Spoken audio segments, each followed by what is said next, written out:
Hey, what's up guys? Preston here, Citizen Response. Got another video coming to you guys today. We're going to be talking about what is a truck gun. When people give the saying, I use my pistol to fight back to my rifle, what does that actually mean in a practical sense? That's what we're going to talk about today.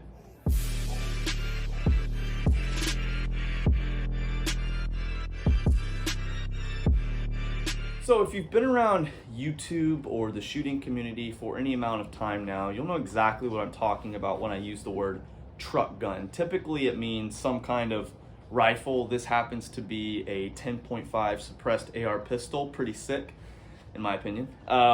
Tends to mean some kind of dedicated rifle, PDW, maybe even a shotgun that is left in the vehicle at all times.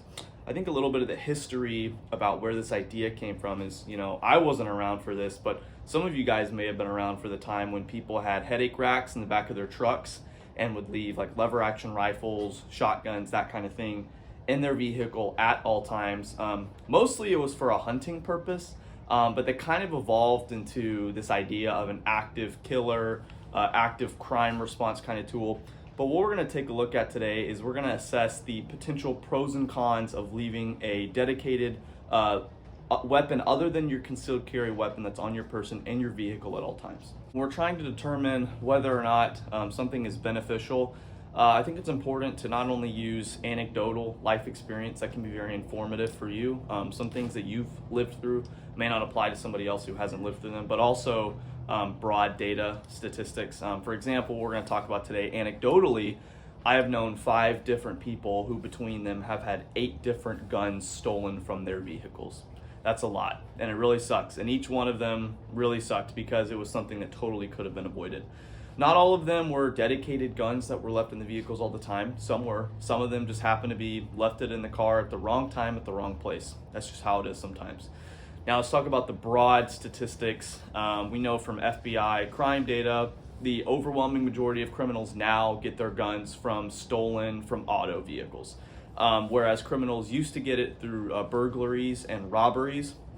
Now the majority of criminals get their guns by stealing them out of vehicles. So that means that if you have a gun in your vehicle and it is stolen out of your vehicle, is most likely going to be used in a crime in the future. So based on my anecdotal experience and the data that is presented, in my mind, the weight of carrying a non-restrained firearm on my person and leaving it in my vehicle all the time is an absolute no-go for me.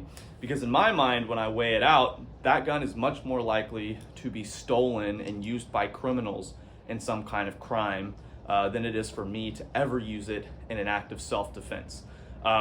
Based on the data that we see from active self-protection, for example, we know that to have a gun and have it be useful in the moment of a crime happening to you, it needs to be on your person. We rarely ever see a gun that is off body be useful in the midst of an actual crime, and you need to be able to access it in about 1.5 seconds to 2 seconds if you want it to be effective. That means having a gun stowed in your vehicle is not going to help you against an armed robber. It's not going to help you against aggravated assault, rape, kidnapping, or even an active shooter if you're inside of the premise already. I put a pretty divisive poll up on Instagram a few months ago where a prominent influencer in the shooting community was talking about having a stowed active shooter kit, response kit in their vehicle. And I simply put up, do you think this is useful? Pretty simple question. And the amount of differing opinions that I got was pretty staggering. As is anything, people have differing opinions. But here's what I think if you really play out the scenario in your head. Most people who fight for the idea of having a truck gun these days are using it in reference to stopping an active shooter.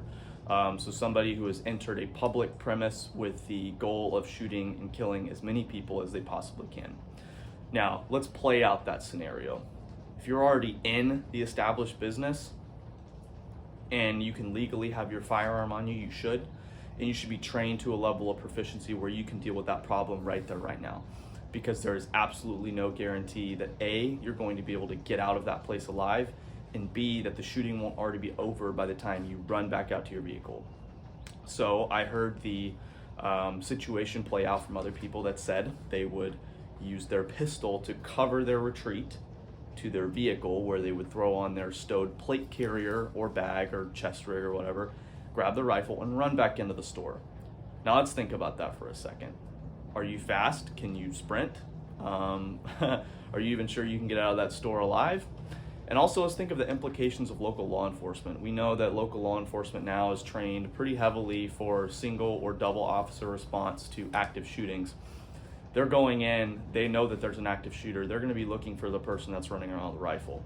So if you think that you're fast enough to run out of a store, run back to your vehicle, throw in all your active shooter kit, get your kit back in, run back in, deal with the threat, and then take it all off before local law enforcement arrives, I don't know what kind of fantasy land you're living in, but that's not going to happen. We've never seen that happen, and I think it's a pipe dream, frankly. So if your reason for having a truck gun is you think you are going to respond to an active shooter that way, I don't think that's a good idea. Now, the second situation is you're driving outside and you happen to see an active shooting taking place. Now, I think this is a little far-fetched. The only evidence that people have to support this is the shooting in Springtown, Texas, where the person living next door to the church actually heard the shooting, grabbed his rifle, and ran in. Okay, that's a one-off case that people could use as a decent amount of anecdotal evidence that it may be useful. But let's think about that for a second. If you are not directly involved in the situation and you do not see the situation directly fold out before your eyes, you probably shouldn't get involved because there's a high likelihood now that you could shoot the wrong person. We've unfortunately seen that in many situations where law enforcement has gone in and shot the person that wasn't the active killer, but rather shot the person who just stopped the active killing because they had a gun in their hand. So the last place that you want to be in any of these active shootings is having a gun in your hand when local law enforcement arrives. So for those two situations that are the main evidence for the benefit of a truck gun, I don't think it's worth it. So then, if I don't have a truck gun, why is this video titled My Truck Gun Setup? Well, because I do have a truck gun setup. My truck gun setup is my concealed carry P365X that I carry on my person at all times. It's got 15 rounds loaded up, ready to go. And I also keep a spare 17 round magazine in the truck, sometimes with this mag carrier, sometimes with not. But what this gives me the ability to do is, frankly, if I'm going anywhere where I think I'm gonna need an extra 17 rounds, I probably shouldn't go there. But it gives me peace of mind knowing that I have extra ammunition loaded up, ready to go just in case I need it. Some people cite the riots and stuff like that as a reason for carrying a truck gun. I used to do this as well back in the past, but frankly, I think it's more responsible to just not. Frankly, I think if I have one or two of these 17 round magazines, that's gonna get me out of any situation I need. Legally, I'm much more clear if I have extra ammo on my person, just throw that in my pocket, take it off when I don't need it. It makes a lot more sense.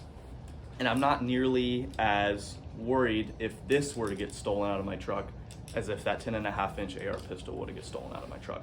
Real quick, guys, if you're wanting to pick up one of these new Citizen Response t-shirts, link is in the description below. All right, guys, that's all I got for you today on the topic of truck guns. I hope that my thoughts were insightful, maybe made you think about a little bit about what you do and why you do it. And if you have a disagreeing opinion, that's totally cool. Just talk about it in the comments section. I've actually had my mind changed by talking with people about certain topics here and there, and I'm always willing and open to having my mind changed. At the end of my videos, you know, I like to talk about my faith a little bit. It's very important to me. It's the underwriting thing under all the things that I do in my life, and something that I've really been thinking about recently, reading through Ecclesiastes and Proverbs, has been contentment in life, right? So much in the shooting gun world, any community that you're in, we always can get so wrapped up in buying the next thing or what's the next thing that's gonna bring us joy and purpose. And it's really hard to not get wrapped up into that. And one of my goals and one of the things being in the shooting world is that I don't want everything to just be focused on the next thing, the next upgrade, the next gadget, doodad, or whatever, but really focusing on understanding the reasons why we do what we do. So I've really been praying recently for myself, my wife, family, and friends, just that we're content in our season of life. I think that we can get so wrapped up in the negative. Man, I really hate this about my job. Man, I really hate this about the place that I live. And those are very, very valid. But I think there's always a silver lining. I think there's always something to be learned and something to be appreciative for. Like, my body works today. That's really cool that all my arms and my legs work, my eyes, my smelling, my ears, I can hear. That in and of itself is a blessing, right? Because I see people on a daily basis in my job that don't have that. So that's just a little topic for today, is contentment and finding something to be content about in the worst of seasons. And as always, I'm sending out chronological Bibles to whoever wants them, totally free of charge. Just in the description below, shoot me an email and I will get one over to you. I've sent a lot out, people are loving them, and I'm willing to send one out to whoever wants one. Guys, as always, get out there, train hard, stay safe.